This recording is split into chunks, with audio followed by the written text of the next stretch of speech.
why in observing protocols, we always have the leader to be the last speaker. Because we believe when he speaks, we don't look at the length of the speak, but we look at the quality of the speak. And here we are. Last year, it was on the 28th of February, 2024.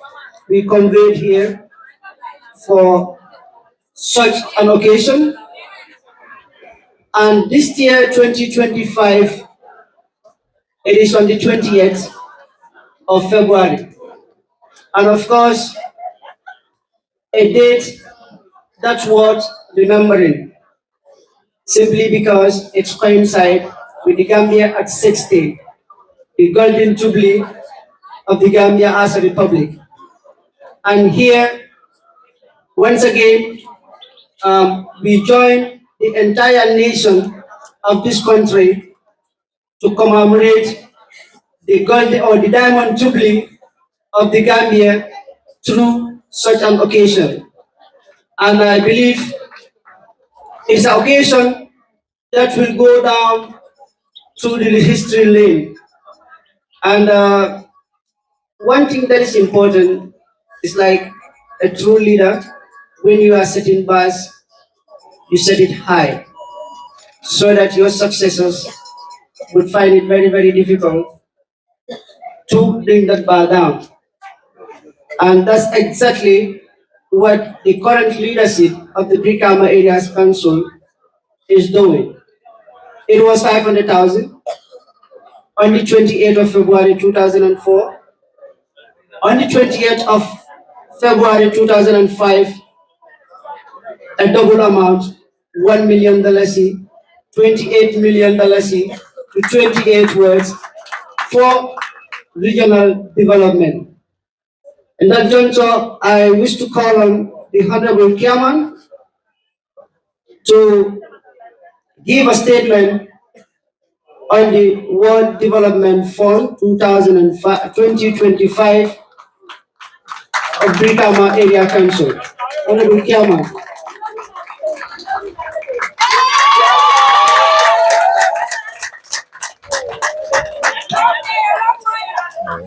MC. Good afternoon, Your Excellency, the former Vice President of the Republic of the Gambia, His Excellency A.N.M. Yankuba Darboe'S, Party Leader, United Democratic Party. The Honorable Members of the National Assembly, the Honorable Vice Chairman, Director of Finance, Director of Admin BAC, General Staffs of BAC, Commissioner of Police, Honorable Councillors, District Sefolu, Ward representatives of the Ward Development Committees, the Alphas from the Bulundala of Brikama, the Imam of Brikama, Sefolu,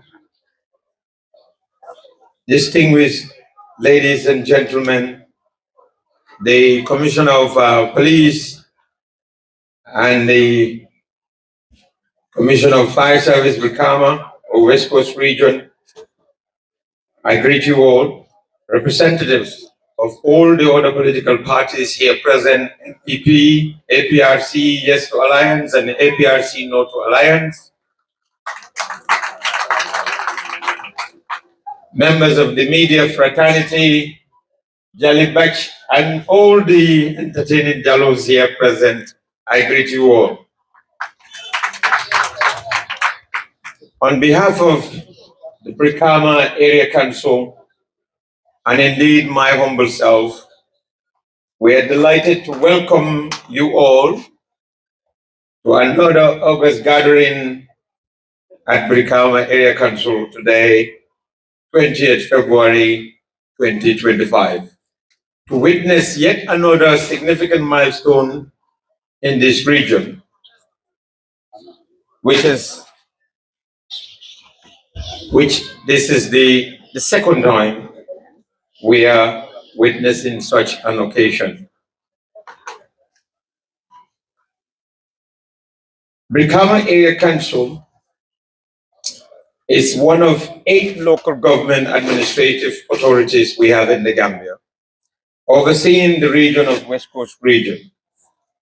Last year, during my speech, our population, which was on record, was 37% of 1.8 million of the Gambia's population based on the 2013 data.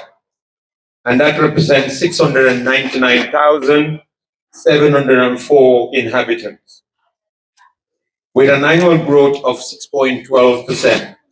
Today, based on the data that we had from August 2024, our population now accounts for 47.5% of the total population of this country, and our population stands at 1.2 million, and that is 1,151,128 people out of the 2.4 million, that is 2,422,712 people. That's 2,422,712 people, inhabitants of this nation, the Gambia. That makes our region indeed almost half of the population of this country, and also the most rapidly urbanizing region in the country. Our region comprises of 28 wards, electoral wards, represented by 28 elected councillors, namely Sintate,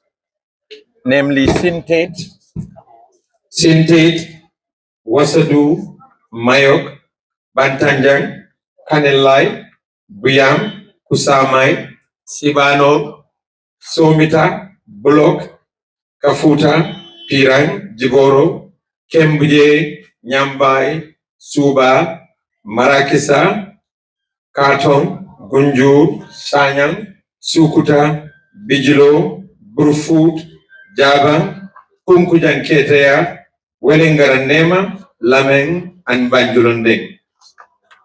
The rapid increase in population comes with many challenges for our region, such as waste management and sanitation, high population density and overcrowding, inadequate infrastructure and services, lack of affordable housing and slum creation, pollution and environmental degradation, flooding and water problems.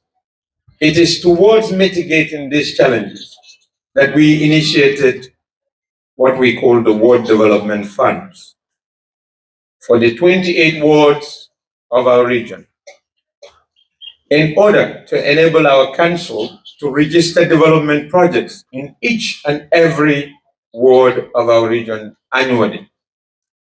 This is aimed to be done through the engagement of the ward development committees, who are best positioned to understand and identify the priority development needs of their wards. This decentralized and participatory approach ensures that communities are directly involved in the decision-making, execution, and maintenance of their projects. Such a participatory model fosters a sense of ownership among the people, which is crucial for the sustainability of the projects. If people own the projects, then they will look after it. If they feel like they don't own it, someone from Brikama brought it to their village, they will not care about it. So that's why it's very important that the people themselves identify their projects. We give them the funds, they go and implement it and make sure it is done to their own expectation. And once that is done, they will look after it because they take ownership of it, because it was done by them.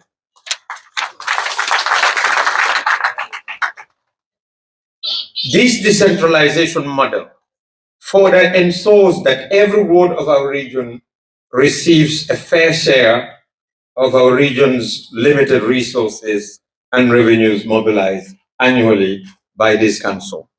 I remember during our election or the campaigning for our election, the, the popular cry or the concern of the people was that they only known Brikama Area Council for collecting revenues. They hardly get anything back from them. And to change that, we have now developed or initiated this World Development Fund. Last year, witnessed the disbursement of $14 million. I believe when we announced that we were going to give 14 million last year, we even, in fact, in my speech, I had to assure some people that the money will indeed be paid into their account because people had that doubt about Brikama Area Council and they did not believe what we were saying was actually going to happen. But indeed, we paid the 14 million last year and we have registered a lot of development as a result of it. And this year, and as a result of the disbursements we made last year, we've been able to implement the establishment of 22 boreholes in the region, enabling 22 communities to have access to clean, drinkable waters. We have constructed 8 market sets, which were built for 8 communities, and we connected 3 communities to the national grid, that is to electricity, national electricity grid, and many other things that have been implemented last year, including the fencing of many women gardens, as well as the fencing of football fields and the construction of toilets at some of the football facilities. This year, 2025, marking the 2nd anniversary of this great development initiative for our region under my leadership, we are delighted to announce that this year's disbursement will be $28 million,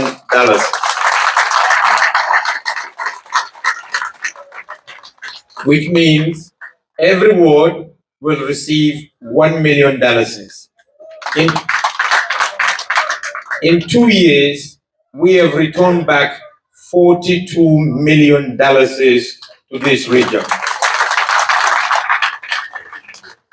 If this was happening from God knows when to now, I believe West Coast would be somewhere, a shining city that would be the marvel and the envy of many regions. But unfortunately, it wasn't happening. It is worth reiterating, just like I did last year, that the funds that we are disbursing are not grants. They're not donations from benevolent donors, nations, or organizations. But these are funds coming from you, the people of West Coast, through your tax revenues that we collect and that you pay to this council. And it is not the first time that this council has been receiving such revenues from you. But it is unfortunate to state that it is only the 2nd time that this kind of funds are being plowed back to you, the people of this region. This is because, as I emphasized last year, none of this could have been possible if we have not dedicated and committed ourselves to fighting and ending corruption at BAC. It is worth reminding you that once upon a time, when we took over BAC in June 2023, less than 2 years ago, we found BAC was highly indebted with almost all the banks that they were banking with. The institution was running on a deficit of $10 million with the bank, not to mention other entities and other liabilities. The institution was also so much indebted that at one point between 2019 and 2022, it had to depend on private construction company for its NAWIC utility meters, as even NAWIC at the time were fed up with BAC. In short, we inherited a council that was facing far too many challenges, as expounded earlier, but that which was crawling on its knees. We therefore had to muster courage to confront the cancer of corruption that was destroying BAC head on and expose its culprits.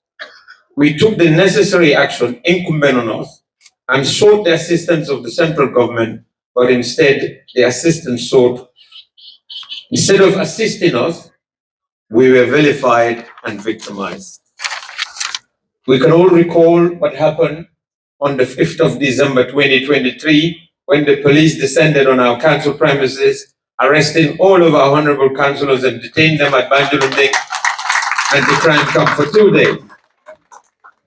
Our councillor for Burfoot, Abdullahi Jammeh, was detained for more than 72 hours and further subjected to worst draconian police bails you could think of, as he was required to report on a daily basis at Banjul Police Headquarters from 8 a.m. in the morning to 4 p.m. every day. We went through all this because we wanted to end corruption at BAC.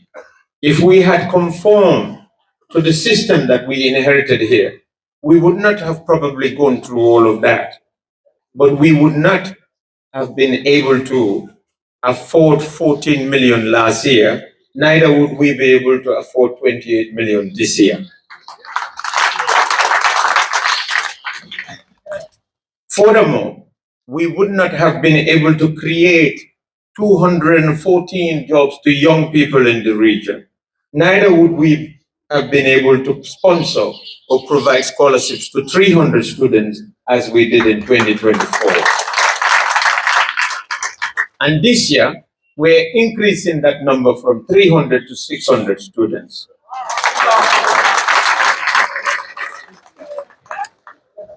Last year, I admonished the WDCs on receiving the funds to ensure that they utilize them as proposed.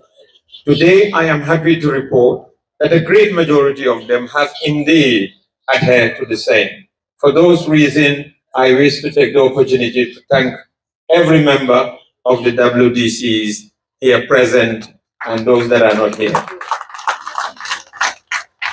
For those whose projects are yet to be complete, these projects have to be completed before next disbursements are available to you. We have now developed a policy document to guide and assist you with the implementation of your future projects. If you follow such guidelines, you will not go wrong, and together we will be able to register more development for the people and the region of West Coast. I want to therefore seize the opportunity once again to admonish the WDCs again to make sure that the sustainable development goals that Kante has expounded here earlier, which are aspired for this year's funds, are also utilized to achieve the same through the projects that have been identified, which will have long-lasting positive impact on our people and benefit our people immensely. Furthermore, as I noted earlier, this region still faces more daunting challenges. And the more we appropriately spend its funds, the more we will be able to assist in mitigating those challenges for the region. I further wish to acknowledge and commend the support and compliance of the people of West Coast in paying their rates, licenses, and taxes in time. This is the heartbeat of our council, without which we cannot function. And we hope and pray that the event of today serves as another obvious manifestation of the change you have voted for in 2016, 2023, and our solemn commitment to serve always your best interests.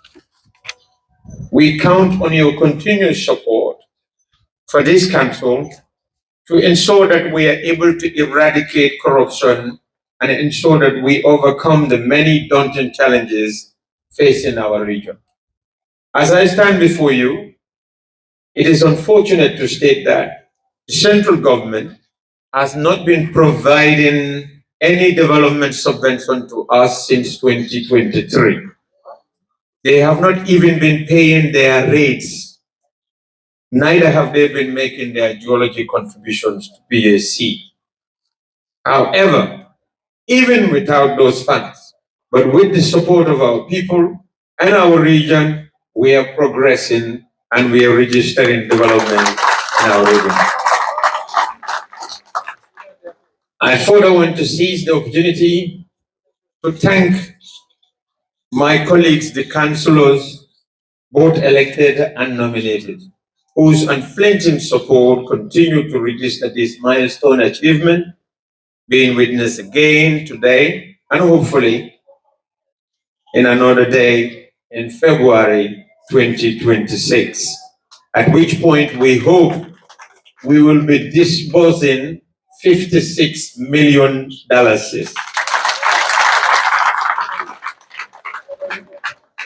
To the senior administrative staffs of the council and general staffs of the council, especially our tax collectors, compliance officers, and our municipal police officers, health sanitation teams, together your tireless efforts and commitment to duty have yielded in the amassing of the funds that we are disbursing today in order to register many developments, many developmental aspirations of our people. I thank you all for your hard work and dedication. I further thank everyone in attendance today for taking their time to grace this occasion with us. I look forward to the successful completion of the projects identified for this year's World Development Funds. Thank you all.